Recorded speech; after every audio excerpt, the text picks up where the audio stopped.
we are continuing to follow this breaking news now. Sky 5 HD on the scene of this house fire on Idaho Avenue. It's in the Nations neighborhood. This is north, we're told now, of I-40, so it's not the Sylvan Park area. It's the Nations neighborhood, which is over there a little north of interstate. The crew's breaking apart the side of that home right there. We don't see the smoke that we saw about, well, a little bit of smoke still coming from the house, but it was billowing much better about 30 minutes ago. No word yet if anyone is injured or how that blaze began. We do have a call into the fire department for more details. As soon as they can get that scene cleared, we'll be able to update that story. And happening right now, TDOT crews are already pre-treating roads as Middle Tennessee braces for more winter weather. News Channel 5's Matthew Torres live at the Salt Barn in West Nashville. And so, this morning, what are crews going to be doing to prevent these slick roads, Matthew?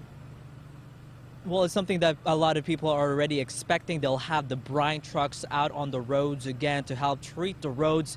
But unfortunately, this is just another project on top of what they're doing right now, which is filling the potholes left behind by the winter weather this past week. So without a doubt, they will still be working on the potholes. According to TDOT, they still have enough people on deck to do just that, and that they, in case they'll have to switch over the equipment in order to both do the treating the roadways and of course filling the potholes.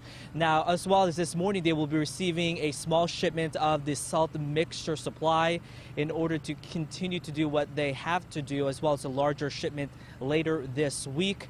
This is all in part of trying to make sure they stay ahead and to prevent roads from being so hazardous, especially while the roads are still dry before noon and before that winter weather advisory. They say for drivers, make sure to just give yourself a good distance between the trucks as they continue to work for the rest of the morning. For now, reporting live in West Nashville, I'm Matthew Torres, News Channel 5 HD. Matthew, thank you. Governor Haslam took to the skies yesterday for the first-hand look at the damage caused by last week's ice storm.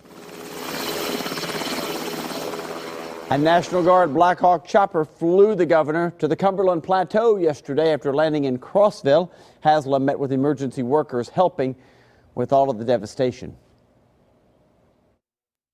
We've done hundreds of welfare checks in the county, checking on citizens, but with this cold blast, it's been as long as it's been. Some of these elderly folks, it's just hard for them to endure as long, and we had our first fatality as a result of this winter storm last night. Carbon monoxide poisoning. 16,000 people still do not have power this morning in that area, and more people have died from weather-related incidents here in Tennessee. That number now at 30. Here's a breakdown. 19 people have died in weather-related incidents. 10 of them have been hypothermia. 6 have died in car crashes. 3 in a fire. 1 person died from carbon monoxide poisoning. You heard the sheriff there talking about that. And another was a dialysis patient who was not able to get to their treatment because of the conditions outside. And one of the biggest natural disasters to hit the mid-state, still the flood of May 2010. In Davidson County, the waters killed 10 people and caused $2 billion in damages. Today, Mayor Carl Dean and Metro Water Services will give an update on the city's flood protection system. That's at 11 this morning. We're going to have details both on air and online on newschannel5.com. The gunman wanted for opening fire in a crowded restaurant parking lot about a week ago is now behind bars this morning. News Channel 5's Cuthbert Langley has been working this story. He's at the Metro Jail, and this shooting happened and really rocked that West Nashville shopping center a week back.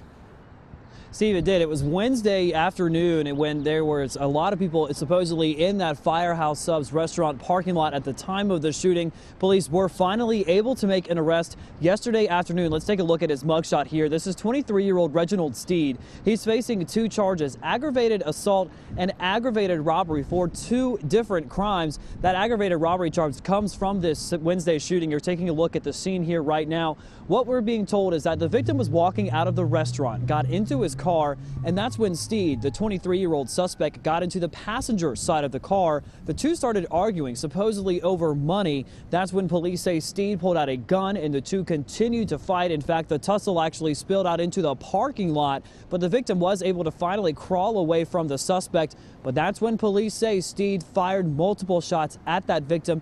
hitting him 3 times. And get this, the suspect ended up stealing the victim's car, according to police, and had not been seen since. So he is in jail this morning. Again, he was arrested yesterday afternoon. The details surrounding his arrest are still unclear this morning, but he is on a $125,000 bond here at the jail. Now, as I said, he's facing two charges from 2 different crimes, one that happened earlier this year. We'll dive into those details coming up at 7:30. For now, though, we're live here at the Metro Jail. I'm Cuthbert Langley, News Channel 5 HD. Thank you very much. Another man is in jail this morning accused of shooting his own father. Detectives say William Corlew Jr. admitted to shooting his 69-year-old dad during an argument yesterday morning at this home on Vanderhorst Drive. The victim was taken to the hospital with gunshot wounds to his chest, arm, and neck. Corlew is charged with aggravated assault.